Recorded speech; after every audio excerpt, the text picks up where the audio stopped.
Hey everyone, we're back again for our latest episode of the Marketing Share. I'm your host, Alec. With me is my co host, Barb.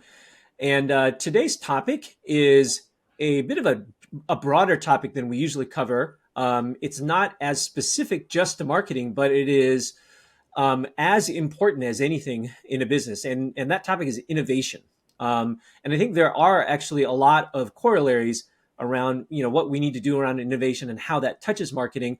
But a lot of what we're going to talk about today, kind of expands beyond it. But I think it's still helpful for everyone and anyone in an organization to really understand the part that innovation plays. And so that's why we are excited to be talking about this. And we actually have two innovation experts on our show today. Barb, I'm going to let you introduce us to your friends and colleagues.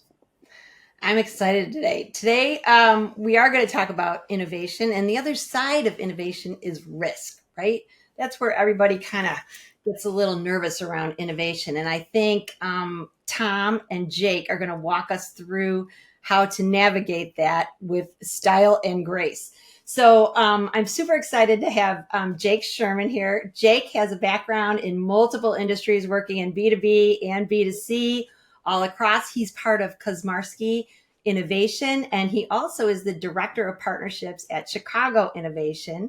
He's the author of several books, including Rising Together, which is the story of Chicago's innovation ecosystem, which actually details the transformation that Chicago has made from industrial town to global innovation hub. Welcome, Jake.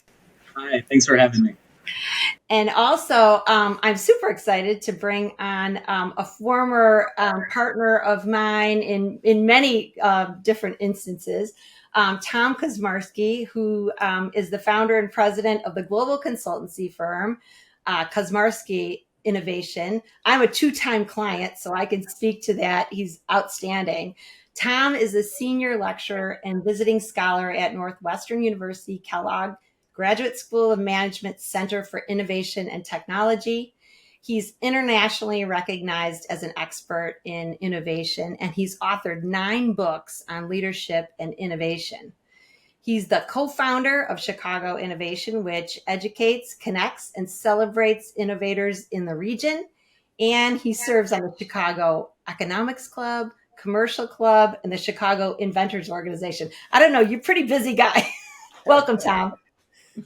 Thanks, Barb. Thanks, Alex. Great to be with you both. Great. So, we're going to talk today a little bit about your book, which is Risk-Free Innovation. Okay. And I've been in companies like this, and it's pretty scary as you embark on some of this. So I'm really glad that you developed such a practical book.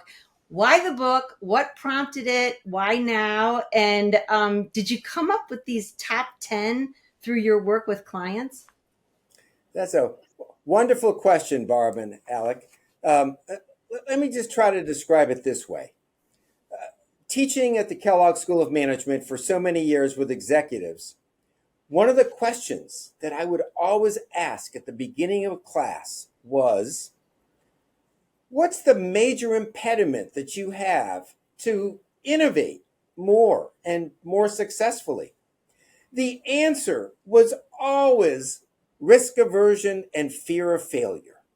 Because as companies grow, right, they like to hang on to what has worked for them in the past.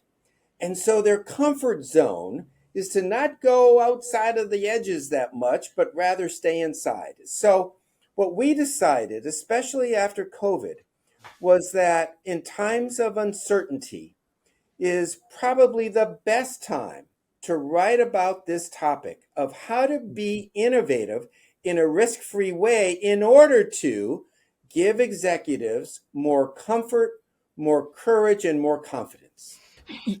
Jake, or you talk about that's a great setup. I think that helps us understand the context of the whole book. One of the things that I think you loved, I loved what you guys talked about, was reframing the concept of risk and how risk is perceived in an organization. And the phrase that kept coming to mind was, I think it's like trying to desensitize you against the risk of failure, right? When you're trying to innovate. Jay, can you talk to us about just kind of what was the thinking on that? Yeah, well, when teams are getting together to innovate, they're coming up with new products, new services, new technologies, all these different things that are brand new to the organization, as Tom mentioned. And there's a lot of pressure a lot of times to make sure it works because sometimes companies are set up in a way where if your new products and services are failing, that might mean, your job is in danger. And that's the kind of mindset that we want to shift because, when you think about risk, a lot of things within the business are risky. A new marketing campaign can be very risky. It might resonate with customers, it might not. A new sales campaign might, turn over a lot of new business, it might not. We want to think about innovation in the same way. You wouldn't put all of your money into one stock. You want to buy a portfolio so that you have a full set of investments that on the whole are going to be successful. And that's what the kind of mindset transition that we want to see with innovation is thinking about not putting all of your eggs into one basket, but really thinking this one innovation might not be successful, but that doesn't mean on the whole we can't with many different new product or service launches. Yeah, and just as a follow-up, like one thing that came to mind, like a corollary for me was the concept of like in therapy, like when you fear something, one of the ways to desensitize you to the fear is like that exposure therapy, right? So if you're afraid of spiders, then you want to gradually expose yourself to spiders on, in a measured way. And Yeah. I kept thinking about that analogy when I was reading the part about having that portfolio. It almost seems like what you guys are saying is you have to get used to the fact that not all of your innovations are going to succeed. And so by becoming accustomed to that, maybe you then become less fearful of those failures, but you know that you'll have others that are going to succeed.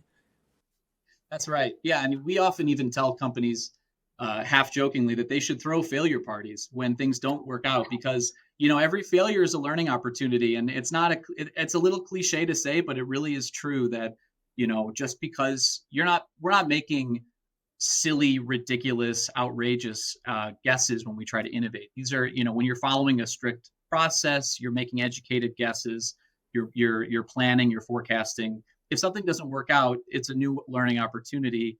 And we have to get in the mindset of getting used to that and knowing that it's a positive step forward for us to be able to innovate better in the long term, for sure. Yeah, one of my favorite references to this is about stress, right? There's new data that actually shows today that if you have a very stressful job and you believe that that stress is going to affect you negatively, it actually does statistically. However, if you have a stressful job and you feel like it's actually building your resilience muscle, it actually doesn't affect you statistically. Isn't that wild? That is. Yeah.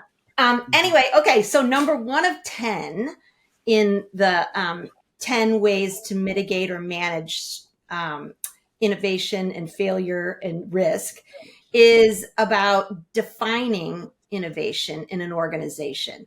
So Tom, innovation can mean a lot of things in an organization, right? I mean, cost savings, and it would be great if we had huge game-changing growth and we had cost savings. But how do you help companies really get to a strong definition of innovation in their organization? Great question, Barb. The key point in defining innovation your way is aimed at understanding that if you ask 5 executives in a company how they define innovation, you'll end up getting 5 different answers. And when you've got that type of a situation, you can't expect an innovation team to go off and do good work because they don't have clarity on what the goals are for innovation. So whether it is a lower risk type of approach that you want to take that is looking closer in at line extensions, new improvements, cost reductions, or radical breakthrough new innovations, new to the world, new to the company, ones that really will change the behavior of the customer or the consumer. The key to it is finding new solutions that the customer or consumer will see value in and are differentiated from other competitive offerings in the marketplace today. And see, that's what's so important is you've got to think about these differently. The way you go about creating new cost reductions and cost savings is a different approach than one taken to identify new to the world, breakthrough, radical new innovations. And if you apply the same mindset, the same approach, the same people to do both, you probably will not be successful at all. And the reason is because of the starting point. When you think about a line extension, you're starting by looking at the existing product line. When you look at cost reductions, you're looking at the current process that you're using and finding new ways to be able to make it and do it faster, cheaper, better. When we're looking, on the other hand, at creating an entirely new business or an entirely new service, we have to first understand what the needs and problems are of the customer or the consumer, and we're starting from scratch. So those approaches are really different, and that's what's so important, to be able to define innovation and make sure that teams understand the goals that you want and have set for it. But Tom, I assume though that you can define it more than one way as long as you're clear, right? Because I'm thinking back to what Jake just said, which was you want a portfolio of innovation areas, and some might be product, but some might be process, right? I assume that it's you, as long as you define them well, but you can have different types of innovation going on at the same time. That's got to be the case, right? Well, you absolutely want a balanced portfolio. Yes, Alec, that's a key point, because otherwise the risk diversification won't be able to occur. And the failure rates and the success rates on those different types of innovation will vary dramatically. And that's why we need to have all of them typically be part of our portfolio. You can regulate the mix, the percentage that you want of each, to be able to use that as the way to really define risk for your own organization. Okay. And sorry, as you were talking, it made me think: is there a prescribed mix that tends to work well, or is it just really very dependent on what each company is trying to do? No, that's a great question too. The answer for that is roughly, if you've got 30 to 40% of all of the innovations that you launch into the marketplace are radical, breakthrough, new to the world, and the other 60% are improvements, line extensions, cost reductions, that will often give you a balanced portfolio if your overall success rates correlate to those types of innovation that are in the marketplace. So I think the real key to it is, yes, doing all of those, but balancing the risk in a way that aligns your resources to those different types of innovation. So, Jake, let me ask you about building failure into the financials, because I think that's definitely a place where a lot of us get a little bit worried, right? So, I mean, and many times, especially if you're during COVID, right? How does a company build failure into the financials if they're struggling at their current business level? Talk to how you help companies do that. Yeah, that's a great question, because failure is such a scary word, right? And this is another one of those mindset shifts that applies to more than just innovation, really. It applies to a lot of different areas of the business. But what we want to think about is, if we want to set a goal for ourselves of what we want to accomplish. Let's say we're a medium to larger firm. We want to hit a $60 million goal for the next year. If we go out and we build a book of business, and it's expected to get $60 million, we have to be 100% successful. We have to hit every mark. We have to meet every goal, and nothing can go wrong. Otherwise, we're a failure, right? And so that's setting up a lot of pressure, and it's setting up a lot of almost unattainable expectations when it comes to building new innovations that just, we can put all the prep and all the work we can. It's not going to work every time. So instead, when we talk about building failure into the financials, we like to think about it this way. If you're going to build something new, you're going to innovate, you're going to do one of the radical disruptive innovations that Tom had talked about, there's probably going to be we like to say, from experience, we've seen about a 60% success rate from those innovations on the whole. And so we want to plan backwards towards our financial goals to say, okay, we have to hit $60 million from our innovation work. Let's create a portfolio worth $100 million so that when we get 60% of them working, we're hitting our goal. And there's only upside from there, right? So now we have a much better mindset of it's okay if some of these don't work out because we've planned for failure. We know that if things don't quite meet our expectations, we're still going to be okay when it comes down to that big scary meeting where we talk about, did we meet our goals or not?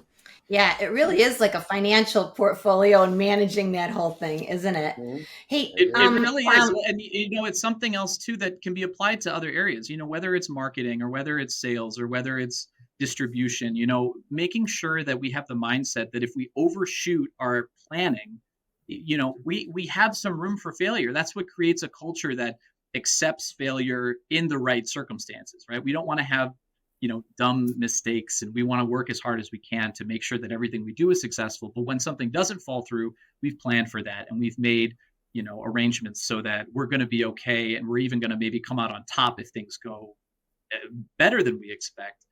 Just making sure that we have that expectation from the outset takes a lot of pressure off of the risk that we're doing, especially within the innovation. yeah. Your Barb, it makes me think that we could apply that same thing as marketers to our like campaigns almost because Tom and Jake are giving actual percentages, not only just on the split of what to do, but also the success rate.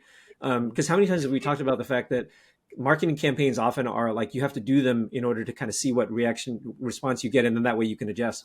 But this gives us a sense that maybe you could use a benchmark, which is, look, if you're getting 60% success rate on or 6 out of 10 campaigns are successful, then that's actually pretty good. Now look at the balance of which one, are you innovating on your process of marketing, or are you also innovating with like to run after a new segment, a new market, a new geo?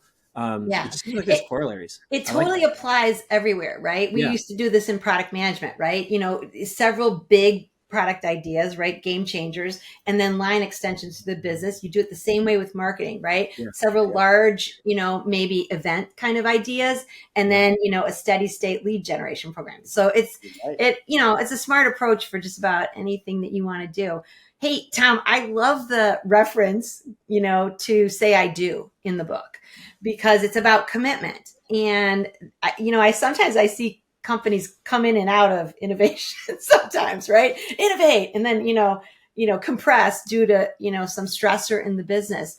And then I also thought about startups when I read that part. So how do you balance the notion of committing to innovation cycles that sometimes can be 3 to 5 years with like a new startup who's really kind of short-term focused? How do you do that?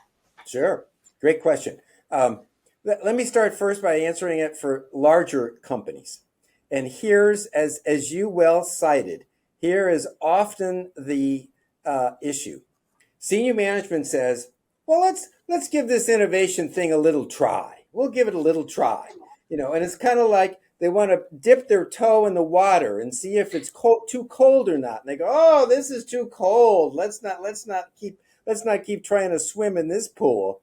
And what I tell senior executives in larger companies is that unless you're willing to make a 3-year minimum commitment to innovation, don't even start. So don't give it a try.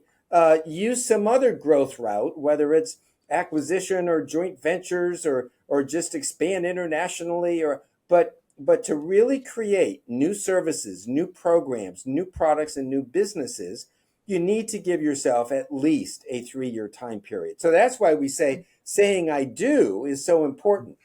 For the smaller company, where often their whole creation of their new business is a new innovation, it's a brand new service or a brand new product, they also, though, within a very short period of time, will see that competition is right around the corner, and they will need to now, once again, innovate, whether that's creating new line extensions or new enhancements to the service and or new adjacencies, getting into new markets with that same service, or looking at other innovative ways to perhaps even pivot. And let me just give you an example. There's a company here in Chicago called Farmer's Fridge. And when Luke Saunders started this company about 10 years ago, the only alternative that you had if you didn't have time to go out to a restaurant for lunch was a vending machine. And the vending machines back then would have in it popcorn, peanuts, and candy bars. Well, Luke said, we need a better alternative. And so Farmer's Fridge has in it salads and healthy food alternatives that you can buy for lunch. And the business just went like this because they were located in transportation centers, in railroad stations and transportation centers and office buildings. Well, then COVID came and nobody went to office buildings and transportation centers.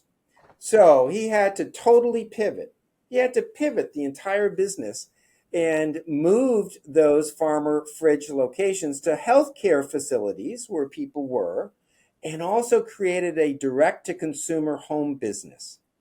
Now things are back again, and he's back in transportation centers and offices. But that's such a great example of how we've always got to look at the business that we're in, the conditions that we're in, the competition that we have, and innovate for that. That's simple. And I like how you did touch on first, though, the point about it mattering both to big and small companies, right? And I think one of the other things that really struck me when I was reading about your book was talking about how you guys provided such compelling data around how risky it really still is for big companies. Because I think while we know of, like, we all kind of know like a few anecdotal stories of big companies that have, been subject to being innovated out of the market. My feeling is like that people just still generally think, okay, big companies are probably a little safer from it because they can absorb some of it a little bit more, or they have more runway to be able to react. But you guys clearly point out that that's not the case, right? I mean, tell us about some of that data and the facts that you have on that. Billions and billions of dollars in revenue and distribution network around the world, and it seems like an impossible amount of resources to fail, right? They almost seem like they're impervious to that. But we did a study where we looked at the Fortune 500 companies in 2001 and 2021, and just took a look at over the course of that 20 years, how did the companies change? And what we found out was that less than half of the companies on the 2001 Fortune 500 list found themselves on the 2021 list. And we were just shocked by that. And so we dug in a bit more. And really what we found was that when it comes down to it, a lack of commitment to innovation and a fear of failure were the two main things that came out of that as to why companies weren't making it in the long term. Now, not all of those companies failed. I mean, obviously, there's a lot of space between the Fortune 500 and bankruptcy, but while many of them did fail, a lot of them fell off the list. A lot were divested or acquired or kind of chopped up and shipped out. But it really shows the difference between those that have been able to stay. We call them the marathoners, the companies that have stayed in the Fortune 500 over the course of those 20 years. And then a lot of the companies we call sprinters, who made it basically from zero to top 500 within that 20-year period. All of them, what they shared in common was a commitment to innovation, a willingness to take risks, to innovate their businesses, and it shows it over that course of time. Yeah, this book is chock full of awesome examples. Tom, this one is one I've had firsthand myself, right? When you have an established company and that company is faced with, moving forward with the status quo or trying to innovate in a new area that actually could conflict with its current business model. I mean, that's a tough one. How do you counsel companies about that example? And, give some of those classic Kodaks and all the others, but what's the right methodology for that? The classic Kodak, that's for sure, right? Classic Kodak. In fact, the failure that I love to talk about, one of my favorite failures is Blockbuster. And the reason, right, is because Blockbuster was on every single street corner. I mean, they had the bricks and mortar there, and we would all of us on a weekend would go walk to Blockbuster and pick out our video entertainment for the weekend. But the issue there, as is the case with many large organizations, is what I call the ego syndrome. And the ego syndrome is thinking that and believing that, well, I'm at the top and I'm going to stay at the top. And I think the smart company has to always have in the back of their mind that some entrepreneur somewhere is already developing a better solution than the one that you currently have. And so I would much rather develop that solution myself if I'm the leader of a company, and then let the little entrepreneur down the street beat me to it. The other is looking more at partnerships and having large companies see the value in connecting with entrepreneurs and connecting with their communities, because too many large companies have what I call a not invented here problem. They think that unless it comes from within and from our R&D labs, then it's not really of value. And of course, that's not the case. So I think also the more that they can partner with others externally, that will generate more and stimulate more ideas, technologies, and solutions that can further enhance their business. I want to give you one other example of a company. It is now, I think, 103 years old, and it's called Radio Flyer. And many of us growing up used to be in Radio Flyer wagons, metal wagons. Radio Flyer is a great example of a company that has continued over 103 years to innovate. And they actually have in their headquarters focus group facilities where they bring in kids and adults and consumers to be able to listen to their problems and their needs and their desires and their wants. And they continue to create new things like a family wagon that now has storage compartments for the kids and a canopy top, and it folds up and is easy to transport, to an adult electric bike, so that now adults can get back on radio flyers and transport themselves around. So it doesn't matter if you're a new company, if you're an old company, if you're a big company, if you're a small company, if you're high tech, low tech, or no tech. All of those require innovation. That's an example that you gave. To me, it sounds like the innovation you're talking about there is just like, it's just ongoing product development and product refinement, right? Is that really what innovation is? Because I think there's more elements to that, right? What is your view on that? Well, the electric bike that they've created isn't a product refinement because they've never had anything like that. So for them, that indeed was a new to the company innovation. Or, you look at a company again, but it goes back to what's the portfolio that you're trying to achieve. So you can look at a company like Abbott. Abbott Labs is the #1 most frequent winner of the Chicago Innovation Awards. Over the last 21 years, they've won 8 times for their innovations. Some of them are breakthrough, right? Totally breakthrough. Others are like they won one year for a new packaging configuration for Similac, the baby food, because the old containers, it was too difficult for moms and dads to get it out of the container, and so they changed that to be able to. So that would be a small example. But a new drug is a totally radical new one. So you can really have a product development team doing regular product development work as they normally would, and then a separate innovation team working on a number of things in an organization, right? Yeah, you can. And one of the big differences between those is that the innovation team really has to be focused first on what are the current problems, issues, and needs that customers, consumers are dealing with. And that's a little bit different than how do we take what we have today and make it better, faster, cheaper. It's really doing a lot more exploring to figure out what people need and how can we create brand new solutions to solve those problems. And one of the other differences that we always want to talk about is making sure that those teams are also multi-dimensional, cross-functional. So we want to make sure these are diverse teams with a lot people with a lot of different backgrounds and levels of expertise. And it's not enough to have an innovation team that's made up of a consumer insights person and a marketing person and a salesperson. They can do some great work, but it's missing a lot of the perspectives that come into developing brand new products.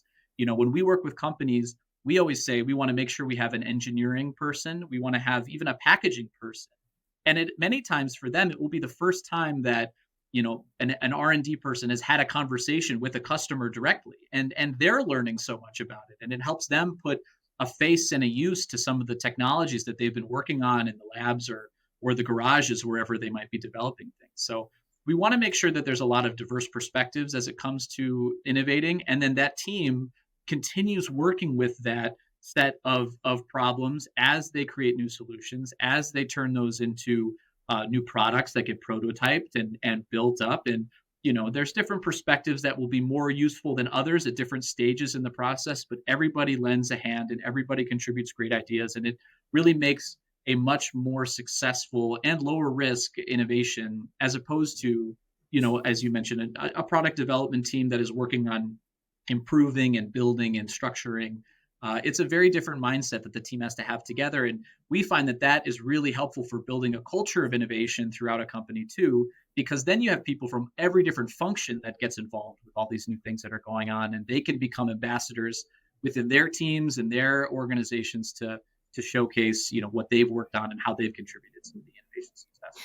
Yeah. In some companies I've worked with, it's interesting because you ask the question, do you have a culture of innovation? They'll say, yeah. Each person, right? Each department has an innovation, and it's really kind of, to me, more continuous improvement, right? Like your finance guy will say, we're trying to reduce costs by X this year. And the growth team is like, we're going to launch this new product. Like we said, we were, right? That's not really what we're talking about. We're talking about a dedicated effort and not departmentalized like that. Can you compare and contrast those, Tom, for us? Yes, Barb. The innovation team has to include a subset of all of the functions within the company. Okay, well, maybe not legal. No, maybe not legal. But it really does. As Jake said, it has to include R&D and marketing and finance and operations and sales and IT and et cetera, in order to get the perspectives from different types of people that are looking at solving problems in different ways.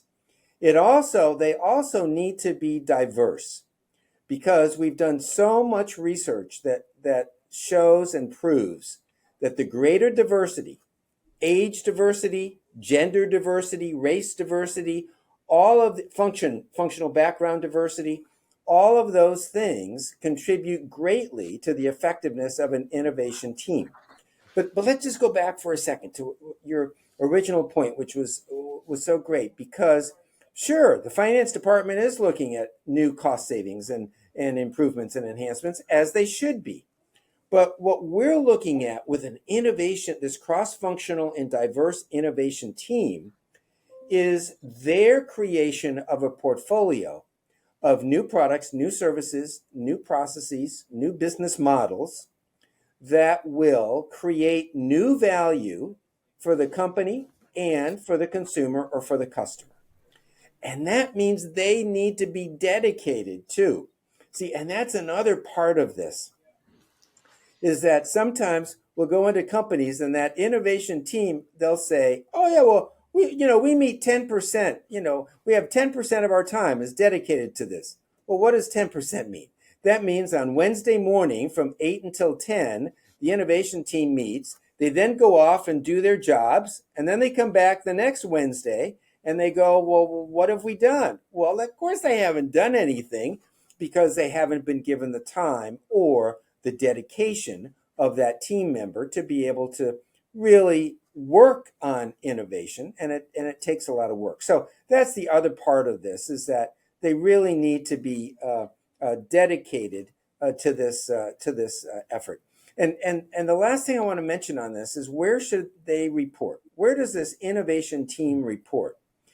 And the problem, if it reports in to any one functional area, it then is colored by that one area. So if it reports to R&D, it will take on more of a research type, a research and development type of complexion. If it's in marketing, it'll take on more of a marketing complexion. If it's in sales, it'll be the same.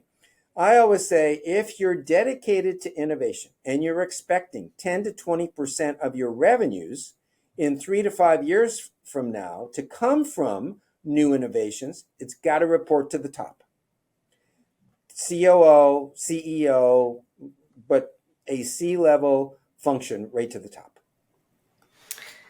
Yeah, I love that. I've been in that scenario before as well. I think that, the other thing is, if the CEO can grab the innovation team and not let the management know of that area.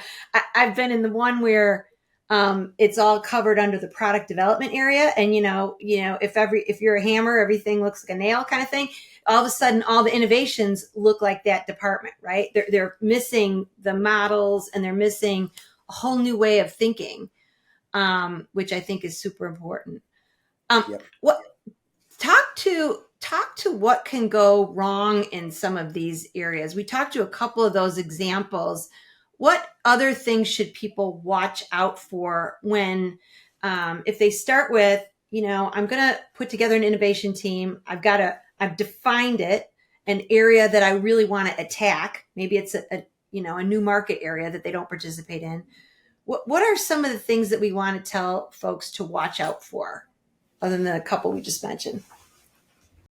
The first step of every innovation process that we recommend is setting that strategy, and particularly creating a set of, we call them screening criteria, or just checklists, guardrails, to say, here's the playing field where we can operate. It's broad enough where we can get creative, but it's not too strict that we feel bunched in and together. But the reason why we create that at the beginning is because scope creep is one of the biggest issues with innovation teams. Well, they'll start off with a mission, and then they'll go off and they'll do some research, and they'll come up with some ideas, and a few weeks will go by, and maybe they're spending less time with their teams, or they're not reporting back often to management. And all of a sudden, 6 months later, and they have this brand new idea that makes no sense to anybody else, because they've been on their own island and they've been coming up with their own ideas. And so, to prevent that issue from coming up, we have two things. One is that set of screening criteria to say, at the beginning, when we come up with new ideas, here's the set of answers that we have to make sure this is a good idea to move forward with and still fits with our strategy. And then two is that every step along the way, we want to make sure that team is coming back and reporting to that senior leadership person or a committee what they've learned so far, where they're going, and checking in on a regular basis, so that everybody's on the same page along the way. Because the worst case scenario is to go on your island and do your work, and then come back, and then you have some crazy new concoction of an idea that nobody understands and doesn't make any sense for what we initially signed up for, and that can put a really bad taste. Staying in touch, making sure we're staying on topic, and those guardrails can be a really important way to keep everybody on track. I think another thing that was really interesting to me too is that the point that you guys made about the distinction between just going after ideas versus looking at problems. And that one really spoke to me. Tom, talk to us just about what is that distinction and why did you make that call out? Yeah, thanks for asking that, Alec. In fact, we one of our risk reducers is entitled "Rely on Problems, Not Ideas." And see, it's almost the exact opposite of what so many managers think. They say, we've got to have a brainstorming session and come up with great creative new ideas. And we always go, wait. What are those ideas solving for? What are those ideas solving against? And that's why you've got to start with problems. And if you've identified a consumer or a customer, B2C, B2B, both cases, if you've defined, you've talked to them, you've understood, you've dived deep enough to really have an understanding of what motivates that problem, the extent of that problem, what we call the need intensity of that problem. Oh man, now have your idea generation sessions, but focused against solving for those problems.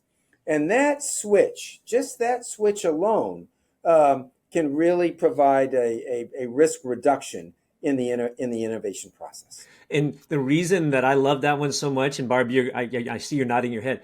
This is so much also, there's a strong marketing correlation to this too, because as marketers, sometimes the things that I see too often companies do is they focus their marketing so much on just features and functions. And hey, I just want to tell you about like the cool features and the cool capabilities we have.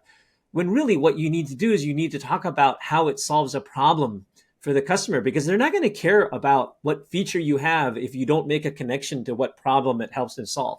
Once you make the connection to the problem, and then they understand what's so innovative about what you're doing, then they're going to care about, oh, I think I need that, or tell me more about this. So that was, I think, a really strong message that I really liked, because it matters not only just innovation, but also what we do as marketers. Well, Yep. I'm going to tell you, this speaks to, founders as well, right? Startup founders. This is, we do, Alec and I do a lot of work with startup founders, and you would not believe how many, rely on the idea versus what problem are we solving. Mm-hmm. And then you get all the way down a course and you find you don't have product market fit in many cases, right? Because you haven't solved a problem. So, some of those are about moving too quickly to commercialization. Talk about, fast tracking can be really dangerous in this process, right?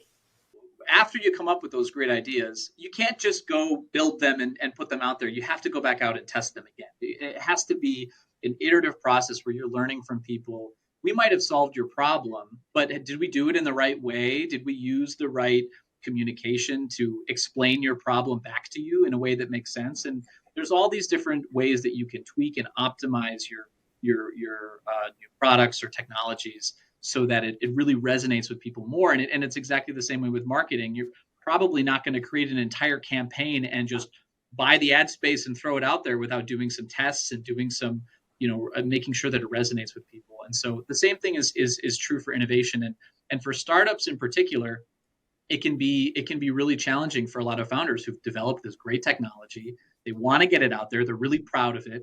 And when they go to present it to someone, it's like they're speaking a different language from whether it's the VC or the customer who they're trying to get some business with.